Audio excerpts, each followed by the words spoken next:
दोस्तों, मैंने नेता बहुत देखे हैं, पर आनंद साहू जैसा नौजवान नहीं देखा जो गरीबों के लिए लड़ता मरता है। ताली बजाओ तो बहुत जोर से बजाओ।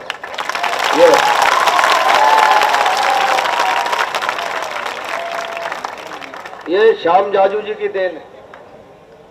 श्याम जाजू जी इनको बरसों से जानते हैं और श्याम जाजू जी हमारे ऑल इंडिया के लीडर हैं। महाराष्ट्र से आते हैं, दिल्ली में रहते हैं बरसों से और दिल्ली की समस्याओं को पल पल को जानते हैं। हमारे बीच में हमारी पूर्व महापौर बैठी हैं मीरा जी, बहुत काम करती हैं, बड़ी मेहनती हैं। कॉरपोरेशन की जितनी समस्याएं हैं उनसे ज्यादा कोई कॉरपोरेशन को जानता और समझता नहीं है। एक बार श्याम जाजू जी और मीरा जी के लिए भी जोरदार तालियां बजाएं।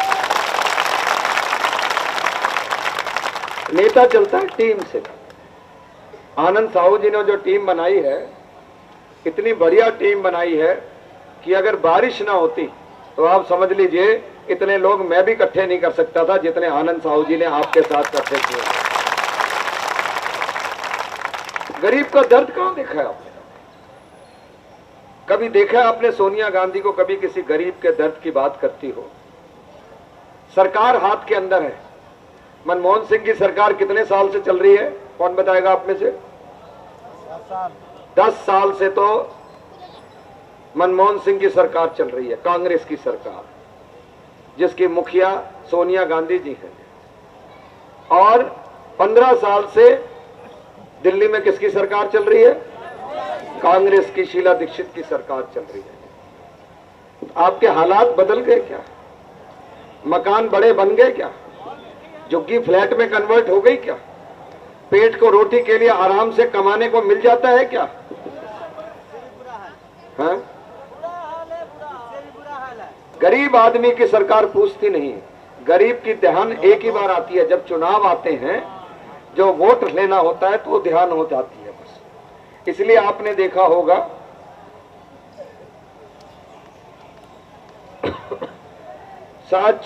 15 साल में से 14.5 साल तक कांग्रेस की सरकार को आपको याद नहीं आनी आएगा। अभी कह दिया फूड सिक्योरिटी बिल लाएंगे जी, फूड सिक्योरिटी बिल। क्यों? हमारे देश में भूखे बहुत, बेचारा पेट नहीं भर सकता है, इसलिए इसको 2 रुपया किलो गेहूं देंगे, 3 रुपए किलो चावल देंगे जी। ये भूखे आज पैदा हो गए क्या सारे? ये 15 साल से नहीं थे क्या? दिल्ली के अंदर रहते नहीं थे? ये 15 साल से रहते थे, पर 15 साल पहले चुनाव नहीं थे। इसलिए मनमोहन सिंह की सरकार ने अभी 3 महीने पहले चुनाव को देखते हुए ये कहा कि भाई इनको अनाज बांटो और इनका क्या ले लो? क्या ले लो? इनका वोट ले लो। क्या हम इतने बेवकूफ नजर आते हैं क्या इनको, कांग्रेस सरकार को? कांग्रेस गरीब के साथ धोखा करती है, भगवान माफ नहीं करेंगे जी। अन्न श्री योजना चला दी 600 रुपए की। पहले वो कर दिया कि भाई 100 रुपए के फॉर्म भर दो तो राजीव रतन आवास योजना में फ्लैट मिलेंगे जी। 3 लाख लोगों ने डंडे खा के वो फार्म लिए कि इधर फार्म भरा, उधर फ्लैट मिला। आप में से किसी एक आदमी को भी फ्लैट मिला है क्या? जोर से बोलो, मिला है क्या? एक को भी फ्लैट नहीं मिला। पैसे वाले के लिए सारी दुनिया बनती है। ये देखिए, सड़कों पे चले जाइए, गरीब आदमी का 100 से करोड़ रुपया विज्ञापनों पे खर्च कर दिया है शीला की सरकार ने जी, अपनी जेब से नहीं किया। अभी घोटालों की सरकार हो गई है। अभी ये ले आए, एफडीआई को ले आए। एफडीआई होता है कि बड़े बड़े शोरूम बनेंगे, जैसे पहले बने थे ना रिलायंस के, जिसमें सब्जी भी बिके और चीजें भी सब बिके। उन शोरूम्स को बना देंगे जाके। और जो छोटा छोटा दुकानदार के पास बिना पढ़ा लिखा आदमी भी काम करता है, छोटा छोटा नौकरी करता है छोटे छोटे दुकानदार के पास, वो दुकानदार खत्म हो जाएंगे। वो बड़े बड़े मॉल आ जाएंगे, बड़े बड़े मॉल। और छोटा छोटा दुकानदार के पास जो आप लोग रोजगार करते हो वो खत्म हो जाएंगे। इसलिए हम इस एफडीआई का विरोध कर रहे हैं जाके। खुदरा बाजार के अंदर जो एफडीआई है इसका हम विरोध कर रहे हैं। और आज की जो रैली है वो रोजी रोटी रैली है, रोजी रोटी रैली है। इसलिए मेरे साथ आप नारा लगाएंगे, रोजी रोटी दे ना सके जो वो सरकार निकम्मी है, और जो सरकार निकम्मी है वो सरकार बदलनी है। रोजी रोटी दे न सके जो सरकार निकम्मी है, चिल्ला के बोलना है, रोजी रोटी दे न सके जो सरकार निकम्मी है, जो सरकार निकम्मी है। एक दिहाड़ी का मजदूर बेचारा दिन रात अपने बच्चों को छोड़कर काम करने के लिए मियाँ बीबी निकल जाते हैं कि नहीं? तब जाके कहीं 300 रुपया का मुश्किल से दिहाड़ी पाते हैं। कोई सड़क पे पड़ जाता है, कोई पटड़ी के ऊपर सो जाता है, कोई झोपड़िया में पड़ जाता है, एक छोटा सा बल्ब जलाता है, एक छोटा सा पंखा जलाता है, तो उसके ऊपर बिल कितना बड़ा आ जाता है, इतना बड़ा बिल आ जाता है। जाके गरीब आदमी की सरकार सुनने को तैयार नहीं है, और जो सरकार गरीब आदमी की सुनने को नहीं है उस सरकार को ये जनता बदल के रख देगी। ये लोग मैं आप लोगों को कहना चाहता हूं।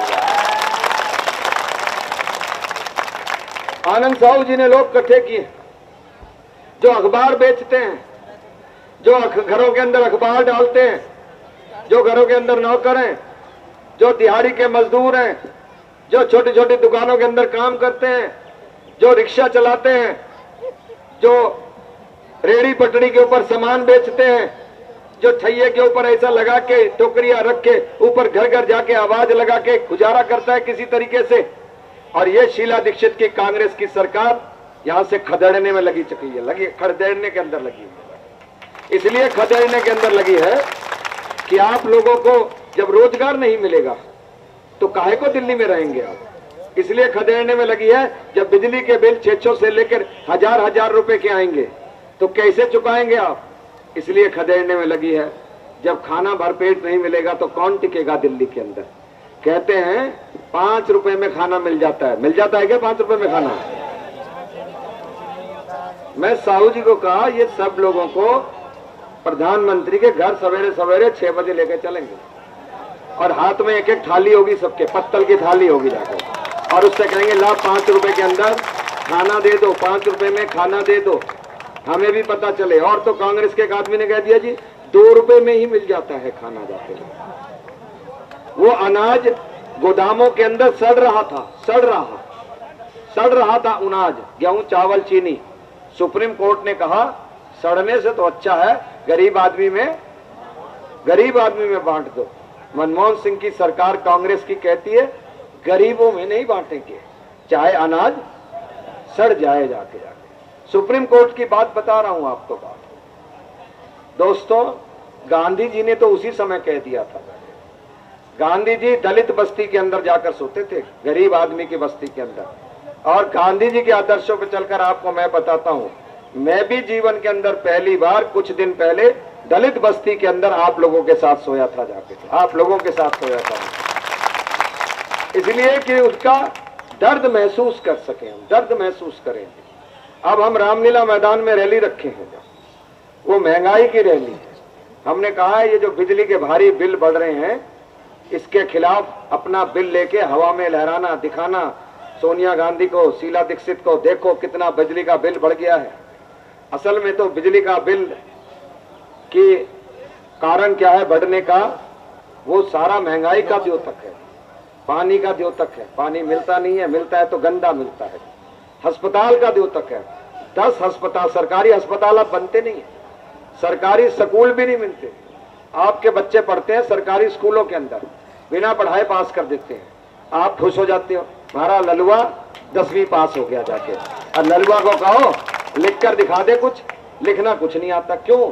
जब पढ़ाते नहीं है, बिना पढ़े पास कर देते हैं। तो 8वीं के बच्चे ने क्या किया, एक दिन स्कूल नहीं गया, उसके बाद एग्जाम में गया, परीक्षा में, और लिख कर आ गया। हिम्मत है तो फेल करके दिखाओ, हिम्मत है तो फेल करके दिखाओ। सरकार ने पास कर दिया उसको। क्यों? नियम है, पढ़ाओ नहीं पढ़ाओ पास करते जाओ। नौकरी कौन देगा भाई अगर उसको पढ़ाओगे नहीं तो जाके। गरीब आदमी सोच रहा है मेरा बच्चा स्कूल जा रहा है, स्कूल में जाके नहीं पता नहीं कहाँ खेल रहा है वो जाके। तो भाई इसमें मास्टरों का दोष नहीं, इसमें सरकार का दोष है। सरकार ही ऐसा नियम बनाती है कि बिना पढ़ाई पास कर दो, पास करो पर पढ़ा के पास करो। ये काम होना चाहिए। विजय गोयल आपके साथ दुख दर्द का साथी है।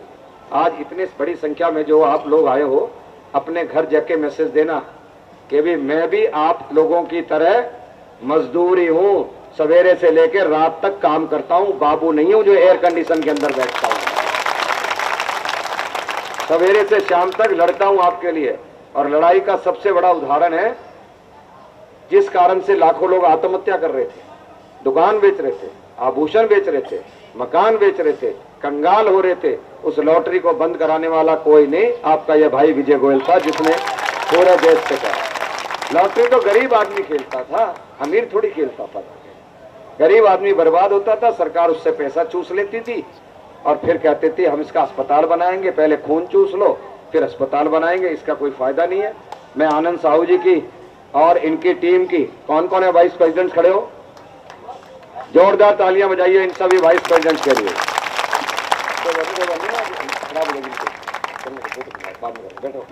बैठिए बैठिए, जोरदार तालियां बजा दी आपने। अब सेक्रेटरीज खड़े हो जी, सेक्रेटरीज, मंत्री लोग खड़े हो, इनके लिए भी जोरदार तालियां बजाइए, बड़ी मेहनत की है इन लोगों ने। अब महामंत्री भी खड़े हो जाओ, महामंत्री, इनके लिए भी वो कर दो जाके। और जितने भी मेहनत की है, और सबसे ज्यादा जोरदार तालियां बजाइए आनंद साहू जी के लिए। अब्बास अली जी कहाँ हैं, अब्बास अली जी? अरे बैटरी रिक्शा चालक आइए, चलिए आप लोगों का स्वागत। अब्बास अली, छोटा ताली बजाइए जोर। बहुत बढ़िया है। 11 तारीख को 10 बजे रामलीला मैदान में, बोलो मेरे साथ लड़ोगे, जोर से बोलो मेरे साथ लड़ोगे। तो 11 तारीख को 10 बजे रामलीला मैदान पहुंचना। बहुत बहुत धन्यवाद।